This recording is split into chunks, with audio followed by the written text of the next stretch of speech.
ብሩኖ ፈርናንዴዝ 20ኛ አሲስቱን ማስመዝገቡ የሚታወቅ ነገር ነውና በታሪክ ከተቀመጡ በፕሪሚየር ሊጉ በአንድ ሲዝን ብዙ አሲስቶችን ያስመዘገቡ ተጫዋቾች አሁን 3 ሆነዋል። 2 ነበሩ መጀመሪያ ቴሪ ዳንኤል ኦንሪ እና ኬቪን ደብሮይነ ነበሩ። አሁን ላይ ደግሞ ብሩኖ ፈርናንዴዝ ይሄንን ክላስ ወይም ደግሞ ይሄንን ግሩፕ ተቀላቅሏል ማለት ነው ኦፊሻሊ። ታዲያ ከተቀላቀለ በኋላ የማንቸስተር ዩናይትድ ደጋፊዎች ደስታቸውን ሲገልጹ ነበር። የማንቸስተር ዩናይትድ ተጫዋቾች ደስታቸውን ሲገልጹ ነበረ፣ አሰልጣኙን ጨምሮ አብዛኛው ሰው ለብሩኖ ፈርናንዴዝ ተደስቷል። ኢቭን ገለልተኛ ደጋፊም ቢሆን ብሩኖ ፈርናንዴዝ ለማንቸስተር ዩናይትድ እያደረገ ካለው ነገር አንጻር ይሄ ነገር ሲያንሰው ነው እንጂ አይበዛበትም የሚል ሀሳቦች ሲሰነዘሩ ነበር። ሮይ ኪን ግን እንደተለመደው ምናልባት ወጣ ያለ አስተያየት ሰጥቷል። በዚህ ጉዳይ ላይ በጣም ተቆጥቶ ነበር ሲያወራ የነበረው። በጣም ደስተኛ አይደለም እና ለምንድነው ደስተኛ ያልሆነው? ከምን አንጻር ነው የተመለከተው? ማለት ትክክል ነው ወይንስ ደግሞ ተሳስቷል እዚህ ጋር የሚለውን ነገር ለማየት እንሞክራለን። ምክንያቱም ሮይ ኪን በዚህ በዘ ኦቨርላፕ የሚባለው ፕሮግራም አለ አይደል? ፖድካስት አላቸው እና ጋሪ ኔቭል፣ ጄሚ ካራገር፣ ሮይ ኪን፣ ኢያን ራይት ሆነው ሌላም ለምሳሌ እንግዳ ሊጋብዙ ይችላሉ። እና ዌይን ሩኒ ከዚህ በፊት ሄደው ነበረ እና አንጅ ፖስቴኮግሉ እና ጋሬት ቤል እና ኦሊ ገነር ሶልሻየር፣ ቴሪ ዳንኤል ኦንሪ አብዛኞቹ ብቻ ብዙ ይሄ የቀድሞ ተጫዋቾች አሰልጣኞች የነበሩ ሰዎች ምናምን እዛ ላይ ተጋብዘው ተመልክተናል። እዛ ላይ ነበር ሮይ ኪን የተናገረውና እሱ ካለው ነገር አንጻር እንዴት ይታያል ይሄ ነገር የሚለውን ነገር ለማየት እንሞክራለን። ሲቀጥል ከዚሁ ፖድካስት ሳንወጣ ደግሞ በሌላ ርዕስ፣ ይሄ በሌላ ርዕስ ነው። የመጀመሪያው ርዕስ በብሩኖ ፈርናንዴዝ ላይ ነው። በሌላው ርዕስ ደግሞ ሮይ ኪን እና ኢያን ራይት የተጨቃጨቁበት አንድ የመሃል ሜዳ ተጫዋች አለ። ማንቸስተር ዩናይትድ የሚፈልገው የመሃል ሜዳ ተጫዋች ማለት ነውና ሁለቱም ያነሱት የየራሳቸው ሐሳብ አለ። ያነሱት ሐሳብ ምንድን ነው? የትኛውስ ነው ትክክል የሚለውን ነገር ለማየት እንሞክራለን። በመጨረሻም ደግሞ ስኮልስ ለካሪክ ማስጠንቀቂያ ሰጥቶታል። ማለት ማይክል ካሪክ እንደሚታወቀው የማንቸስተር ዩናይትድ ቋሚ አሰልጣኝ ሆኖ ዋና አሰልጣኝ ሆኖ ቀጣዩን ሲዝን እንደሚመራ ይታወቃል። ስለዚህ ያንን በሚያደርግበት ሰዓት ላይ ስለ ስራው የሆነ ቀድሞ ሂንት ነገር የሰጠበትና ያስጠነቀቀበት መንገድ አለ። ምን ብሎ ነው ያስጠነቀቀው? ምን ያህልስ አኩሬት ነው ያወራበት መንገድ የሚለውን ነገር ለማየት እንሞክራለን። ከእናንተ የሚጠበቀው ታዲያ ለዚህ ቻናል አዲስ ከሆናችሁ ሰብስክራይብ እያረጋችሁ መከታተል፣ እንደዚሁም ደግሞ ሼር እያደረጋችሁ ለብዙ ሰው እንድንደርስ እንድታደርጉ ማድረግ ነው የሚጠበቀው። እንግዲህ አሪፍ ቆይታን ተመኝ። ብሩኖ ፈርናንዴዝ ማንቸስተር ዩናይትድ የመጨረሻ የኦልድ ትራፎርድ ጨዋታውን ከኖቲንጋም ፎረስት ጋር ካደረገ በኋላ ወይ ደግሞ ባደረገበት ጨዋታ 20ኛ አሲስቱን ማስመዝገብ ችሏል። ብሩኖ ፈርናንዴዝ ምናልባት ለማንቸስተር ዩናይትድ ካደረገው ነገር አንጻር ከሰጠው ነገር አንጻር ይሄ 20ኛ አሲስት ላይ መድረስ ለብሩኖ ይሄ የሚበዛበት ነገር ላይሆን ይችላል። ቅድም መግቢያ ላይ ስናገር የነበረው እሱ ነው። ብሩኖ ፈርናንዴዝ ይገባዋል የሚሉ ብዙ ሰዎች እንዳሉ የሚታወቅ ነው። ለምን? ከሰራው ስራ አንጻር፣ ለማንቸስተር ዩናይትድ ካደረገው ነገር አንጻር፣ ለባጁ ከታገለው ትግል አንጻር፣ አጠቃላይ ደግሞ ለእግር ኳስም ደግሞ ላበረከተው ነገር አንጻር የተለየ አይነት መነጽር ነው የሚሰጠው አይደል? ብሩኖ ፈርናንዴዝ አንድን ክለብ እንዴት መውደድ እንደሚቻል፣ ከአንድ ክለብ ጋር እስከ መጨረሻው ስቲክ ማድረግ እንዴት እንደሚቻል፣ ላይክ ክለቡ ወደ ታች በሚሆንበት ሰዓት ላይ አሁን ይለያያል አይደለ? ክለብና ቲም የሚባል ነገር አለ። ክለቡ የሚቀየር ነገር አይደለም አይደለ? ክለቡ በፊትም የነበረው ክለብ ነው። የሰር አሌክስ ፈርጉሰን ያሰለጠነው ክለብ ማንቸስተር ዩናይትድ ነው። ሮይ ኪን የተጫወተበት ክለብ ማንቸስተር ዩናይትድ ነው። እነ ፓትሪስ ኤቭራ እነ ክሪስቲያኖ ሮናልዶ፣ ዌይን ሩኒ የተጫወቱበት ክለብ ማንቸስተር ዩናይትድ ነው። ቲሙ ግን ሌላ ስም ነው የሚያስፈልገው አይደለ? አሁን ኦፍ ኮርስ ማንቸስተር ዩናይትድ ነው። አሁን ለምሳሌ ማንቸስተር ዩናይትድ ሲባል ብሩኖ ይጠቀሳል፣ ጆሹዋ ዘርክዚ ይጠቀሳል፣ ቤንጃሚን ሼሽኮ ይጠቀሳል፣ ብራያን ምቡሞ ይጠቀሳል፣ ማቲያስ ኩኒያ ይጠቀሳል፣ ሴኔ ላመንስ ይጠቀሳሉ። ግን ደግሞ ክለቡና ቲሙ ግን ይለያያል አይደለ? ክለቡና ቲሙ ይለያያል። ማለትም ቲም ያልፋል፣ ይታደሳል፣ ይወጣል፣ ይገባል፣ ምን ይላል ምናምን። ክለቡ ነው። ክለቡ ግን ራሱ ክለቡ ነው አይደለ? የሰርማት በዝቢው ማንቸስተር ዩናይትድ ነው አሁንም ያለው ማንቸስተር ዩናይትድ። ቲሙ ግን እሱ አይደለም። በዝቢ ቤቢስ የሚባሉት ተጫዋቾች የሉም አይደለ? ስለዚህ ቲሙ የነሱ አይደለም። በቲሙና በክለቡ መካከል ልዩነት አለ። ብሩኖ ፈርናንዴዝ ክለቡን ነው እንጂ ሁሌ የሚያየው ቲሙን አይደለም የሚያየው። አሁን ቲሙን አይደለም የሚያየው ማለት ምን ማለት መሰላችሁ? ቲሙን ቢያይና ቲሙን ቢመለከት ብዙ አንፕሮፌሽናል የሆኑ ነገሮች ይደረጋሉ። አክቹሊ አንፕሮፌሽናል ስለሆኑ ብቻ አይደለም ተጫዋቾቹ መቅበጥ ፈልገው ወይ ደግሞ የስራ ዲሲፕሊን ሳይኖራቸው ቀርቶ ብቻ ላይሆን ይችላል። አንዳንድ ጊዜ ፕሬሸሩ በጣም አናታቸው ላይ ይወጣና ይከብዳቸውና ምንም ማድረግ ስለማይችሉ ራሳቸውን ዲስትራክት ለማድረግ ይሞክራሉ። ብሩኖ ፈርናንዴዝ ግን ያንን ሳያደርግ ስታንዳርዱ ሁሌም ቢሆን የማንቸስተር ዩናይትድ ባጅ የማንቸስተር ዩናይትድ ክለብ ሆኖ ክለቡን ያገለገለ ተጫዋች ነውና ምንም እንኳን ትልቅ ክብር ከማንቸስተር ዩናይትድ ጋር ባያገኝም ግን ደግሞ የግል ግን ሪከርዶች ግን ቢያንስ ስሙን ከታሪክ መዝገብ እንዳይሻር ያደርገዋል። ለምሳሌ ፕሪሚየር ሊግ ያነሱ ካፕቴኖች ሲባል ብሩኖ ፈርናንዴዝ አይጠቀስም አይደለ? ግን እስኪ አሲስት ያደረጉ በአንድ የውድድር ዘመን ብዙ አሲስት ያደረጉት እነማን ናቸው ሲባል ቴሪ ዳንኤል ሄንሪ፣ ብሩኖ ፈርናንዴዝ እና ኬዲቢ ናቸው የሚሆኑት። አሁን ለምሳሌ አንድ ጨዋታ ይቀረዋል ብሩኖ፣ በዛ ጨዋታ ላይ አሲስት ማድረግ የሚችል ከሆነ እነሱን አልፎ ሰርፓስ አድርጓቸው እሱ ብቻውን ይጠራል ማለት ነው። ስለዚህ አስፈላጊ የሆነ አሲስት ነበር።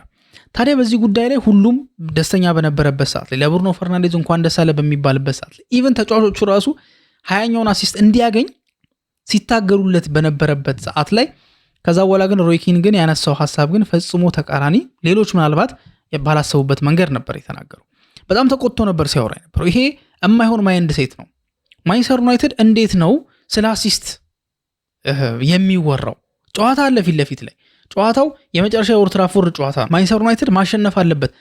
የተለየ ነጥብ ስለሚያገኝ ነው አይደለም፣ ወይ ደግሞ ወደ ቻምፒየንስ ሊግ ስለሚያልፍ አይደለም፣ ወይ ደግሞ ሻምፒዮን ስለሚሆን አይደለም። የተለየ ነገር የለውም። በቃ ያ ጨዋታ ማለት ሊቨርፑል በአስቶን ቪላ ተሸነፈ 4-2 በቃ ማንቸስተር ዩናይትድ አረጋገጠ። አውቶማቲካሊ ሶስተኛውን እንደሚጨርስ አረጋገጠ ሳይጫወት ማለት ነው። ስለዚህ ምንም የሚጫወትለት ነገር የለም። ሶ ማሸነፍ ግዴታ ነው። ምክንያቱም ማንቸስተር ዩናይትድ ማለት ማሸነፍ ነው። ደጋፊዎቹ ከፍለው የሚገቡት ቡድናቸው ሲያሸንፍ ለማየት ነው። ማለትም ጎል ሲቆጠር ለማየት፣ በተቆጠሩት ጎሎች ሴሌብሬት ለማድረግ ነው የሚገቡት። ስለዚህ ይሄን ነገር መከበር አለበት። የግድ የሆነ የተለየ ዓላማ አያስፈልጉም።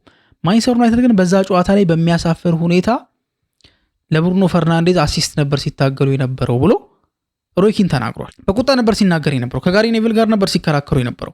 ጋሪ ኔቪል ሌላ ሀሳብ ነበር የነበረው። ማለት ኮንግራጁሌሽን ነበር ሲለው የነበረው። ለብሩኖ ደስተኛ ነኝ፣ ይገባዋል፣ የለፋ ተጫዋች ነው፣ ብዙ ነገሮች ይገቡታል ምናምን ብሎ ነበር ሲናገር የነበረው። ሮይ ኪን ደግሞ ተቃራኒ ነበር ሲናገር የነበረው። በጭራሽ እንደዚህ መሆን የለበት። ተጫዋቾቹም በጣም ለአሲስት ነበር ሲጮቱ የነበረው። ቢያንስ 2 እና 3 ጎሎች መቆጠር ይችሉ ነበረ። ብሩኖ ስለ አሲስት ባያስብ፣ ተጫዋቾቹ ስለ አሲስት ባያስቡ ብሎ ሮይ ኪን ተናግሯል። ይሄን ሐሳቡ እንዳልኳችሁ ነው። የተቃወሙት ተጫዋቾች አሉ እና ኢያን ራይትን ጨምሮ ጋሪ ኔቪልንም ጨምሮ ማለት ነው።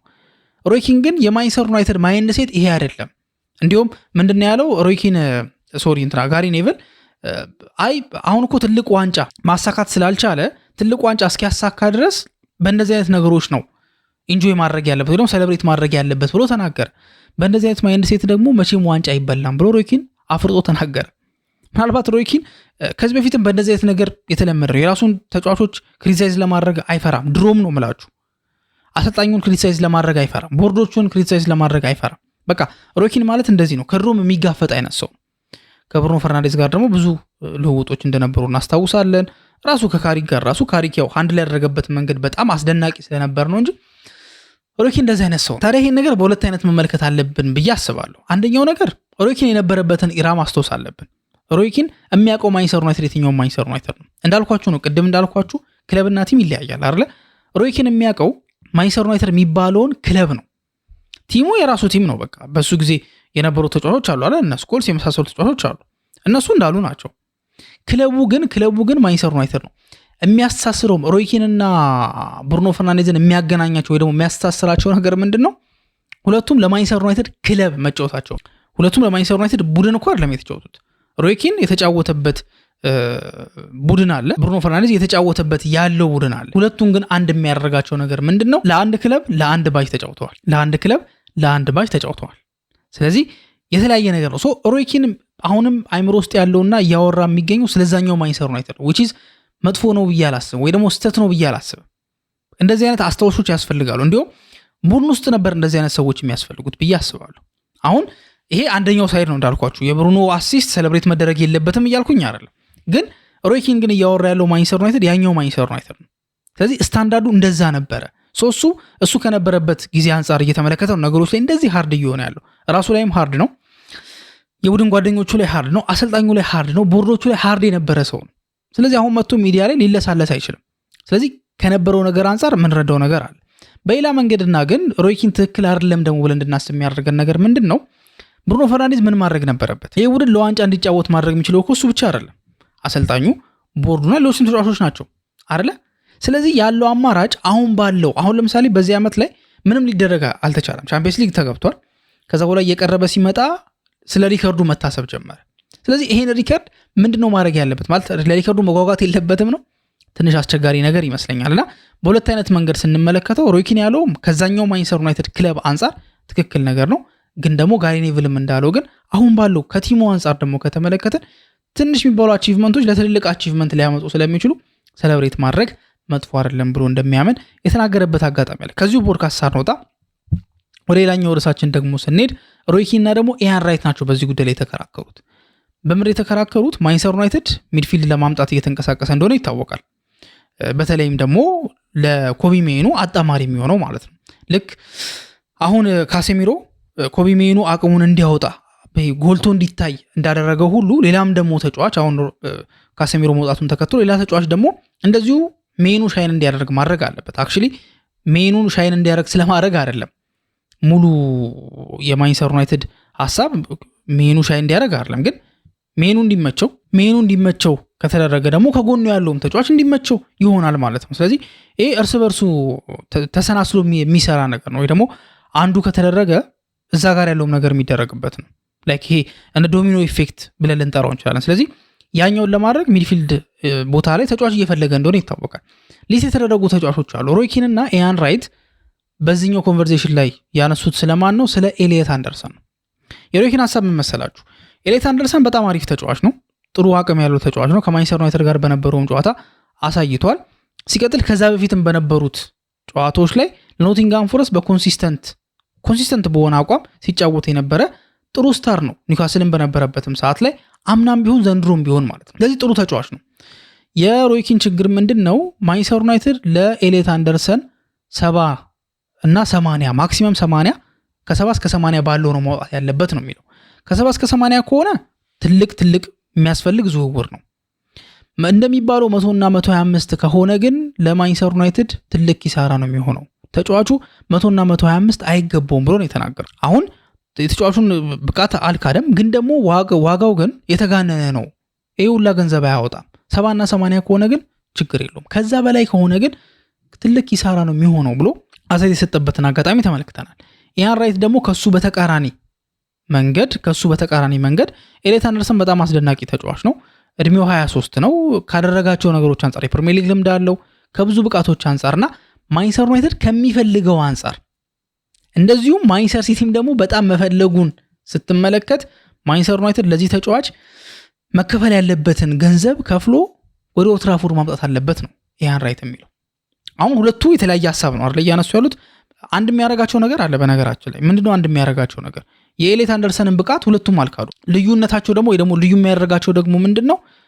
ዋጋው ላይ ሮይኪን ከ80 በላይ አይገባውም ሲል ኢያን ራይት ግን ማንቸስተር ዩናይትድ ከሚያስፈልገው የተጫዋች ፕሮፋይል አንጻርና ልጁ እያደረገ ካለው ነገር አንጻር ዩናይትድ በደንብ መክፈል አለበት። ኤሊት ሚድፊልደር የሚፈልግ ከሆነ ለኤሊት ሚድፊልደር የሚከፈለውን ገንዘብ መክፈል አለበት ነው የኢያን ራይት ደግሞ ሐሳብ። አሁን ሁለቱም የራሳቸው ፖይንት አላቸው አይደለ? ሮይኪን እንዳለው ከ70 እስከ 80 ሊሆን ይችላል። ግን አንደርሰን ግን በሁሉም ሜትሪክ ብትመለከቱት ፕሪሚየር ሊግ ላይ አብዛኞቹ ሚድፊልደሮች ይበልጣል፣ በቁጥራዊ መረጃዎች ብትመለከቱ ማለት ነው። እና ሜዳ ውስጥም ሲንቀሳቀስ ካያችሁት ያን ነገር ያሳብቃልና 100 አይገባውም ብሎ መናገር ትንሽ የሚያስቸግር ይመስለኛል። እና እንዳለው ሮይኪን እንዳለው ሪስክ ሊሆን ይችላል። ግን ደግሞ አርሰናልም በዴክላን ራይስ ሪስክ ወስዷል። የዌስትሃም ተጫዋች እኮ ነበር ዴክላን ራይስ አይደለ?